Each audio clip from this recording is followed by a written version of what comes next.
नमस्कार, मैं आयुषी वर्मा। आप देख रहे हैं दिल्ली शिबा न्यूज़। देश विदेश की छोटी बड़ी खबरों के लिए देखते रहिए दिल्ली शिबा न्यूज़। खबर विस्तार से। मैं मंसूरी नेशनल कॉन्फ्रेंस का राष्ट्रीय अध्यक्ष हूँ। मैं सामाजिक संगठन चलाता हूँ।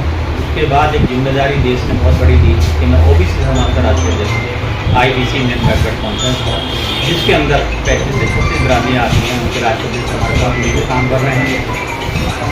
दरअसल आज जो देश के हालात हैं वो हम सबके साथ हैं। अगर हम और आप चाहें, अगर हम और आप बचेंगे तो देश बचेगा, और देश को बचाने के लिए सर्व समाज को आगे आना पड़ेगा। हमारा जहाँ तक संगठन काम कर रहा है पूरे देश के अंदर, सबसे पहले तो मैं जो आज हमारे जाट महासभा के लोग बढ़ चढ़ के हिस्सा लिया है, आज मेवात के बारे में जो आपने सवाल किया है कि वो सबसे आगे आए हैं। जाट महासभा के लोग या जाट समाज के लोग, चाहे वो हिंदू हैं, मुस्लिम हैं, सिख हैं, ईसाई हैं, मैंने देखा पंजाब तक के लोग बढ़ चढ़ के हिस्सा लिया है और मुसलमानों को इसमें ताउन का भी वादा किया है और हिम्मत और हौसला अफजाई का वादा किया है और इस मुहिम में आगे कूदने की कोशिश की। दरअसल अब हमारा गुर्जर समाज भी आगे चल के आया है, मैं उनका भी तहे दिल से शुक्रिया अदा करता हूँ। और हिंदुस्तान में जितने लोग SC, SST और OBC को चला रहे हैं, मैं उन सबका तहे दिल से शुक्रिया अदा करता हूँ। और इस चैनल के माध्यम से जो बात मेरी जहाँ तक पहुँचे, मैं ये चाहता हूँ उसको पूरे देश में पहुँचाया जाए। जिस तरह से नूह में हुआ, नूह के बाद में फरीदाबाद और गुड़गांव तमाम मस्जिदों में आग लगाना, फिर भड़काऊ स्पीच देना, उसके बाद में उकसाना लोगों को, भीड़ को, और फिर जो है वहाँ बलवा हो जाना और पुलिस का नदारत रहना। देखिए, जहाँ तक पुलिस प्रशासन का काम है वो कर रही है अपने। पुलिस प्रशासन कहीं भी लगेगा वो अपना काम करेगा, वो भी किसी के अधीन काम कर रही है। भाई आप ये देखिए, पुलिस को आदेश करने वाला था सबसे पहले बयान भी हर आदमी सुरक्षा नहीं दे सकते।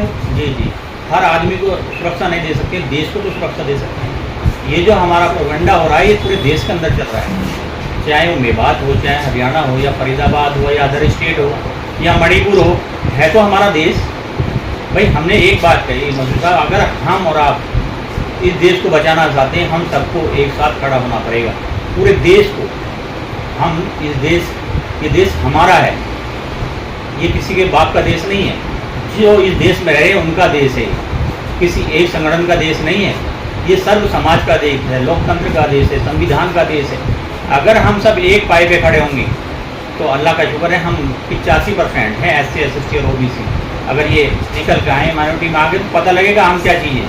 जब तक हम आगे नहीं निकलेंगे इस देश की आग नहीं बुझेगी। लेकिन जो आपने 85% गिराया, उन 85% के लोग दंगों में शामिल होते हैं, बाकी जो 15% जो दंगा कराते हैं वो दिखाई नहीं देते। इनमें चंद लोग हैं जो दंगा करने में आते हैं। मैं आपको बताऊं, जिनको ये इलेक्शन के टाइम पे यूज किया जाता है, सिर्फ इलेक्शन के टाइम पे। अब 2024 से आगे इलेक्शन तैयार है तो कोई ना कोई भूमिका बनाएगी सरकार, और हमारे जो लोग मासूम हैं वो चले जाते हैं। दिल्ली में भी अभी नजफगढ़ में जो मुहर्रम का जुलूस निकला, उसमें पत्थरबाजी हुई और पुलिस की गिरफ्तारी, थाने का घेराव किया हिंदू संगठनों ने, खासकर बच्चों। क्या मैं आपके चैनल के माध्यम से पूछना चाहता हूँ, क्या 1947 से अब तक देश में ऐसे जुलूस निकाले गए हैं या रोके गए हैं? या मैं ये जो मेवात की जो यात्रा निकाल रहे थे ये लोग, क्या आपसे पहले कोई दंगा हुआ? आपसे पहले किसी ने पथराव किया? इससे पहले भी तो यात्राएं निकली हैं देश में। अभी हमारे कावड़ पे सब लोगों ने स्वागत किया, हमारे सर्व समाज ने खड़े होके टाउन किया है। जो भी कावड़ी गए उनका इस्तकबाल किया है, हर जगह टेंट भी लगे हैं, टाउन भी किया है। तो ऐसा नहीं है, आज भी हर आदमी ये समझता है, जो पढ़ा लिखा तबका है वो ये जानता है कि भाई ये एक प्रोपेगेंडा है और ये इलेक्शन के दौर पे किया जा रहा है, और मुस्लिम समाज को निशाना बना के, टारगेट बना के काम किया जा रहा है। लेकिन बजरंग दल की बात है, बजरंग दल तो गुजरात में बैन है, बाकी जगह खुला है। देखिए, मैं ये कहता हूँ बजरंग दल में भी सारे लोग एक जैसे नहीं हैं, चंद लोग हैं जो देश का माहौल खराब करना चाहते हैं।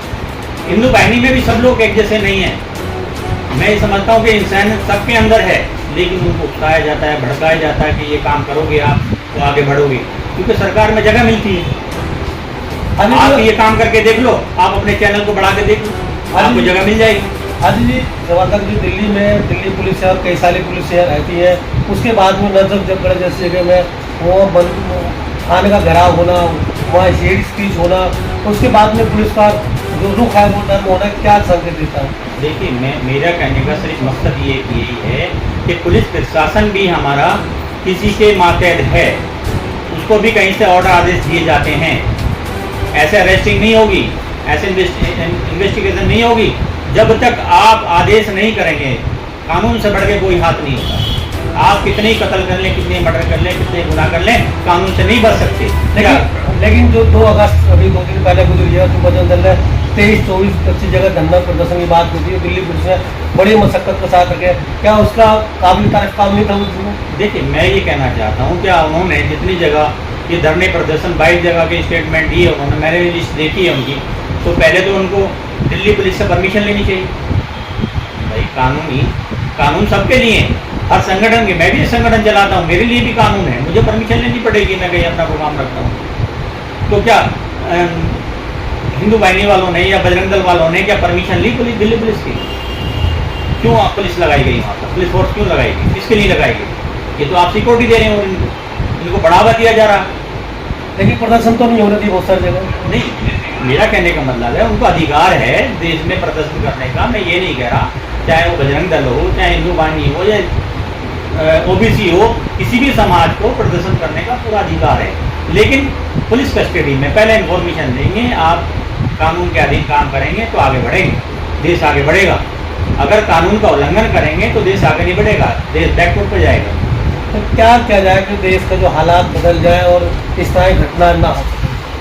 देखिए, मेरा मानना ये है, जो आज मणिपुर में जो इतनी शर्मनाक घटना हुई है, हमारा कहने का मकसद ये, दी बेटी किसी की भी हो, वो दी बेटी होती है।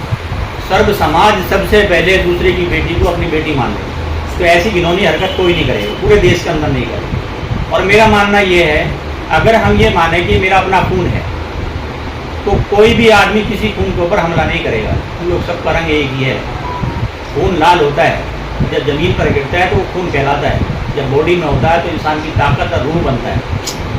अब इसको बहाने के लिए ऐसी हरकत वही कमजोर आदमी करेगा जिसका ज़मीर दुनिया से ख़त्म हो गया होगा। सबसे बड़ा धर्म इंसानियत है। मैं फिर कहना चाहता हूँ मसूद साहब, सबसे बड़ा धर्म इंसानियत है, मजहब से भी ऊपर इंसानियत है।